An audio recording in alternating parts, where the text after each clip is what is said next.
Tim Hazelow is going to avoid jail or prison time, which is a small victory in a much larger fight. Tim Hazelow, of course, is the GOP ballot observer who, during the November 2024 election, was refusing to wear a mask, him and another ballot observer, Tracy Abel. They were in Island County. They refused to wear a mask, which had been a rule put down by the county auditor in order to monitor ballot observing. And they were both at the time cited for it, removed from the office, and ultimately charged with felony crimes, which is just crazy, which is absolutely insane. So this whole ordeal, we've been tracking it very closely. Tim Hazelow was charged with a felony and a misdemeanor. He was convicted at trial. Tracy Abel has not gone to trial yet. And he faced up to 6 years in prison. Yeah, for refusing to wear a mask in 2024 while monitoring ballot counting. Not to mention, like, other people in the room weren't wearing masks either, and the police who were called in to escort him out weren't wearing masks either. So just insane. So we know that there was this politically motivated prosecutor. This is absolutely prosecutorial misconduct. The elected prosecutor in Island County, a man named Greg Banks, he has a long history of posting hateful speech against Trump supporters, against, wishing death on people who don't wear masks. Should have recused himself from this. Instead, he decided to personally prosecute it. It was obviously personal. It was political. And you see that again in his sentencing recommendation. So the prosecutor wanted the judge at yesterday's sentencing to send Tim Hazelow to jail. And again, it's dripping with personal bias and animus and this vindictiveness that should be absent from prosecution. So here's what Greg Banks wrote in his sentencing request to the court. The state's sentencing recommendation is intended to give Mr. Hazelow an opportunity to reflect upon his misguided behavior from the inside of a jail cell. I mean, this guy is insane. So again, he wanted 7 days in jail, 80 hours community service, can't go to the Island County Elections Office, all of this stuff. So he says, intended to give Mr. Hazelow an opportunity to reflect upon his misguided behavior from the inside of a jail cell. At the same time, the state has no interest in providing Mr. Hazelow a platform from which to continue to raise money and promote his false self-aggrandizing narrative that he is somehow fighting tyranny. Although the state is not confident that Mr. Hazelow is capable of ever admitting the error of his ways, the state acknowledges that a significant jail term probably will not improve the likelihood of the desired outcome of reflection and reform. I mean, this guy, he cannot argue he's not personally politically motivated in pursuing this case to the extent that he has. It's dripping in everything he writes. He hates Republicans. He hates Trump supporters. He hates and wishes death on anti-maskers. And now, he wanted to send Tim Hazelow to jail. Now, for people who are watching, and we had an individual who sent us video who was watching from an overflow room, so the audio's not great, but you'll get the gist of it. So the judge in this case, as he's beginning to talk about, and judges always do this, right? They give their rationale for what sort of sentence that they're going to hand down, and then they announce what it is.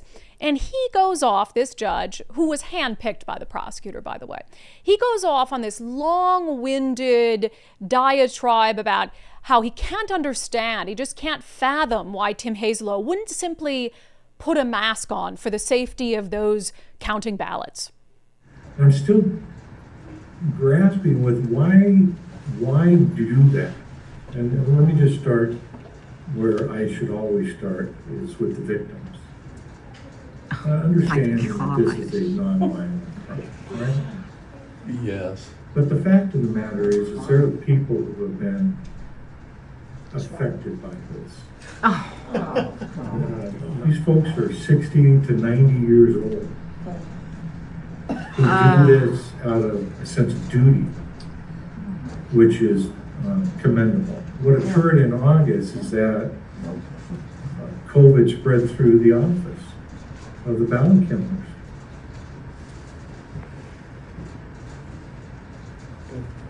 And I see audience members shaking their heads no. We'll see ya. The mask don't prevent it. She won't be readmitted. The doctors diagnosed him with COVID. The tests were all run with COVID. It's a medical fact. Can't be denied. I'm of the opinion that if you really are your brother's keeper, you comply. The judge says, if you really are your brother's keeper, you comply.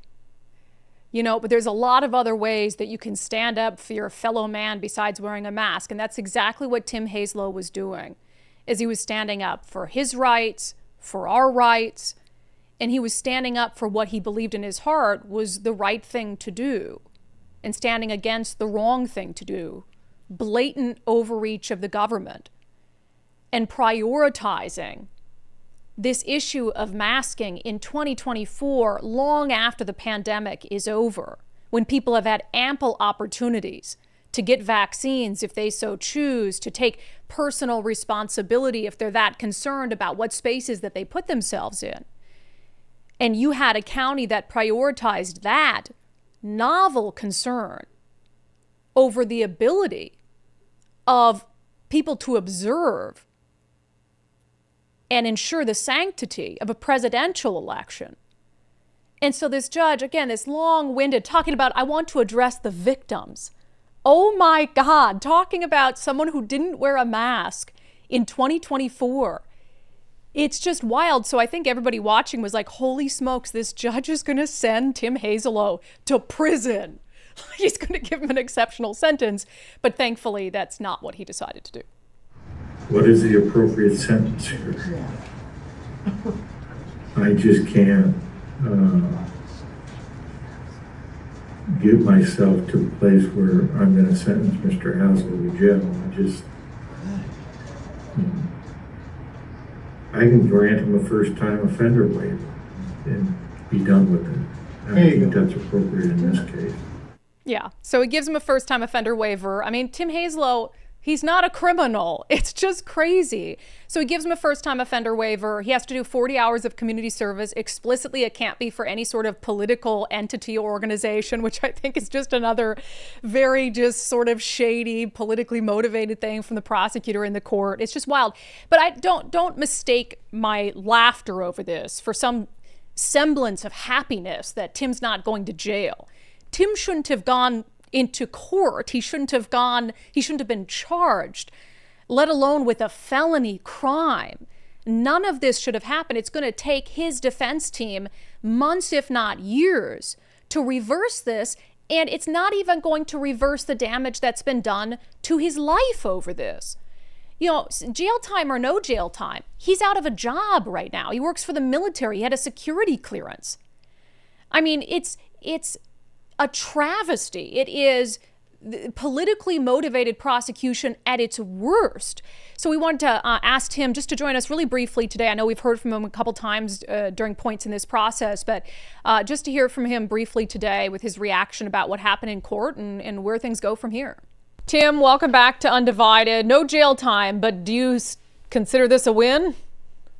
I'm going to say, you take every little victory as you can get them. I'm gonna say that it's a little victory. At least I'm talking to you from outside of a jail cell, which makes a big difference in my life and my wife's life. But we're gonna fight. We're gonna continue. We're gonna appeal this. We're gonna appeal the sentence, and of course, that we're already appealing the civil case. And it's looking like they're really playing into each other's hands now.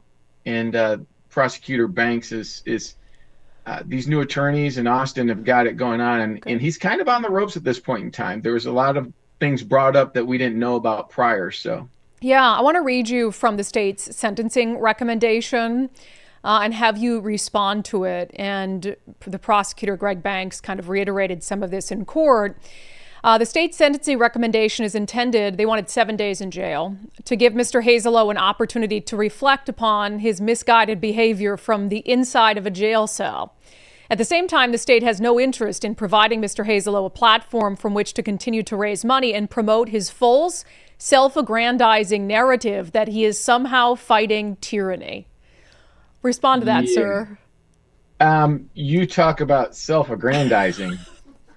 I mean, I It's hard even to respond to some of the craziness that, I mean, Banks is, I believe he's just trying to shut us up. And he knows that if I get convicted and I have to serve a jail sentence, that people are going to say, I'm not even going to take the risk of challenging authority, even when I know that authority is wrong. And that's what the left wants from us. They want us to sit in our chairs and be good little sheeple.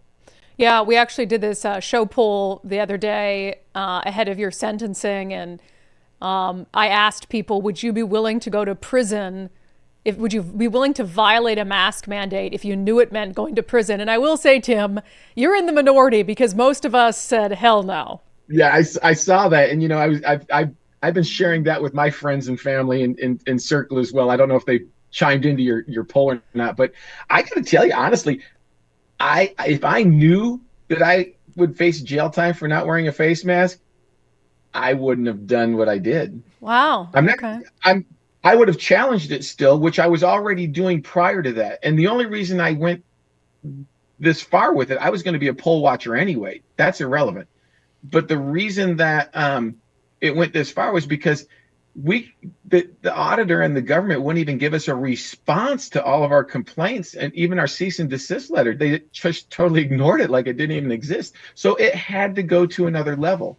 Now, once again, because we're conservatives and we believe in peaceful demonstration, in peaceful challenging of authority, no victim, no crime. I can't believe I got to pay $500 into a victim fund, but it's a lot better than $10,000 to some arbitrary nothing. But who's the victim? Who's going to get it, right? Well, I mean, if you had listened to Greg Banks in court, the prosecutor and the judge, you would have thought that you physically assaulted people. I mean, you would have thought that you're a violent criminal the way they were speaking.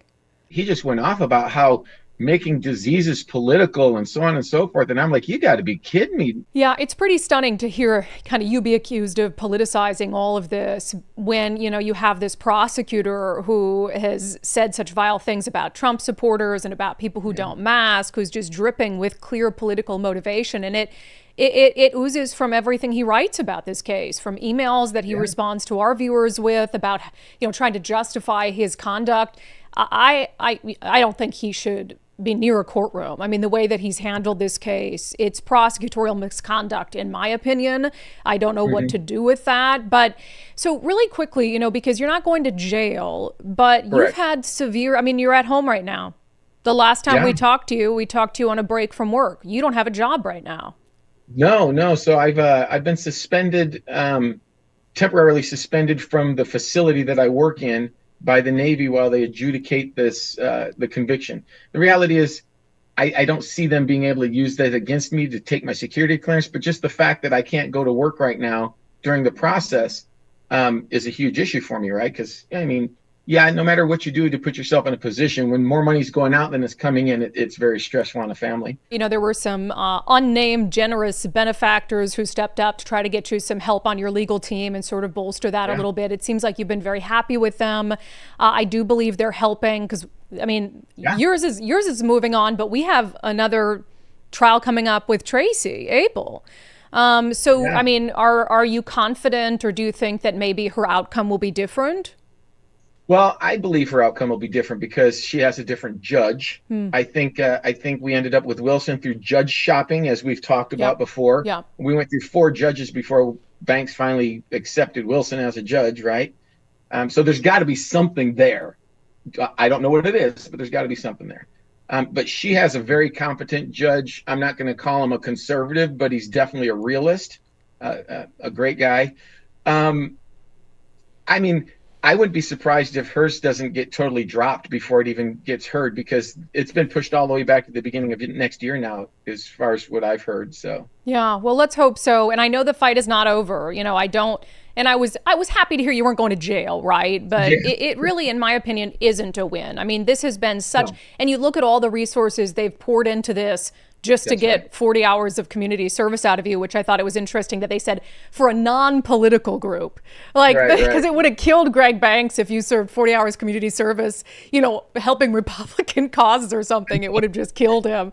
So Tim, I'm glad you have a smile on your face, but this fight is not over. We don't think it's over. I know you don't think it's over. So we're going to keep following it every step of the way and following what happens to Tracy as well. So thank you for coming back on. Well, I appreciate you for all your help too. And once again, I don't know who these donors are, and I'm not asking who they are, but I I do. want them to know if they're watching that, man, overwhelming appreciation. I mean, I was crying when you told me that some people were willing. So Yeah. Well, people see injustice and they're sick of the justice system being weaponized and then not working in areas where it should work. I mean, yep. potential jail time for what you did. We see violent criminals released without any bail.